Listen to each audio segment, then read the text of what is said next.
than standing up and saying this steamroller is actually wrong. But there's an additional part of it, and that is the issue of forgiveness. You see, on Earth, we have this belief that our life on Earth is finite, temporary, and should be elongated as much as possible. We should survive.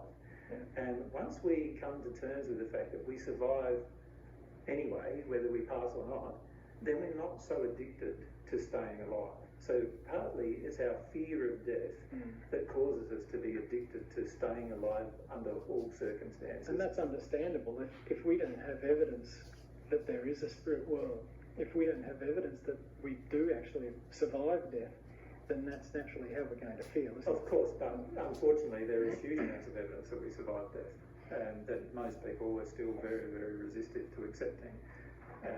But there's plenty of evidence that we do survive death, and plenty of evidence that the underlying condition of mankind is just a condition of fear about death. And in addition to that, we can love the fear of death or love the principle of love. Which one are we going to? The fear of death is often just like, yes, we can say there's not much evidence, or the way we've been raised makes us feel like there should be something to fear.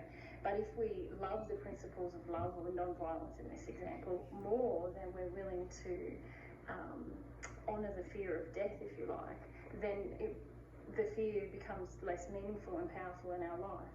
Would you agree with that? Yeah, but I feel even more importantly than that, we need to understand that every violent act is preceded by a violent feeling. And every violent feeling needs to be released from us before we will become non-violent. So there are plenty of people who try to practice non-violence in their lives, but who still have many violent feelings coming out of them, of anger and rage and other violent feelings coming out of them at any one point in time. To be truly non-violent, you're going to have to release all of the non-violent feelings coming out of you, all of the violent feelings coming out of you. Now, most of those violent feelings coming out of you are the results of injustices that have personally occurred in your personal life. And as a result of that, injustices that you have not forgiven, that you still feel, that are still within you. So it's going to get to the point where all humanity needs to go through this process of actually releasing the underlying emotion that causes them to act in a violent manner. And the underlying emotions are hurt about violence perpetrated towards them. And that is a process, what I would call a process of forgiveness, where we have to actually go through this process of grieving all of the injustice that has happened to myself personally. And once I'm in the state where I've grieved all of that injustice, I will no longer have even a violent feeling or thought towards another, let alone I could never take a violent action if I had no longer any violent thoughts or feelings. Yeah. And that's where the changes are difficult, because the changes are not just a matter of making an intellectual choice and saying non-violence is best, because when we're put in a personal situation where our own child is killed because of somebody's violence, now we'll have a tendency to revert back to the old viewpoint of, no, there is some justifiable violence. Whereas if we had released all of the pain, personal pain, that is in us about violence perpetrated towards us and hurt perpetrated towards ourselves, and all of that has been released, now an event can occur and we would still be talking to our child because they're already passed, they're now in the spirit world if they've been killed.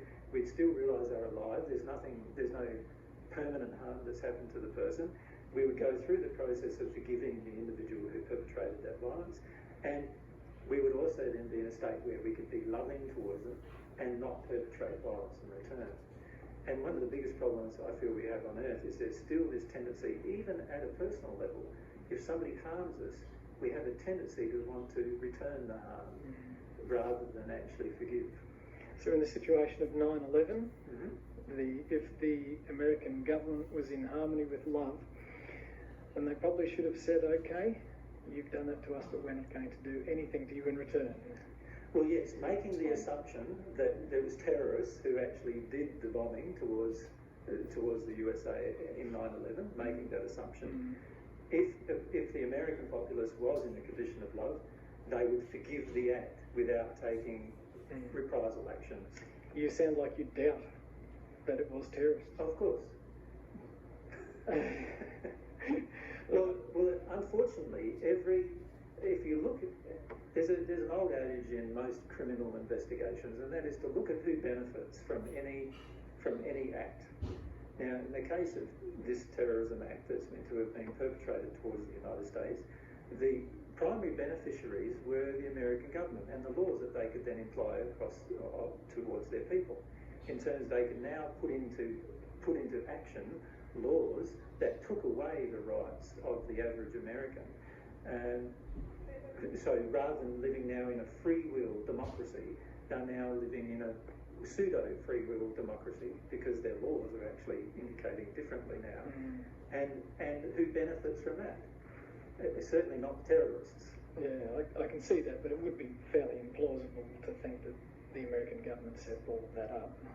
Oh, I disagree completely. Governments in the past have continued to use their population as a means of enacting certain things that they want to enact in order to have certain benefits. And if you look historically over the last 2,000 years at governments generally, you'll find history is littered with all of these type of events. Very mercenary. Governments are very mercenary even towards their own people. And so it's I don't feel it's implausible. And certainly I feel quite strongly that the majority of governments on the planet, I'm not picking out the American government because I feel all governments on the planet have this underlying manipulation of the populace in order to maintain power. And this is the underlying problem with most politics on the planet, is that there is a manipulation of people to maintain power of a few. And the underlying backing of all of this power is nothing to do with political power. It's more to do with economic power and real power. And this is where I feel the majority of people on the planet need to understand the history of money, and they need to understand the history of politics and understand where all of these systems came from. Because if they fully understood where they came from, they would never want to engage them anymore. Because the majority of them begin with very unloving beginnings. Yeah. I remember you relating a story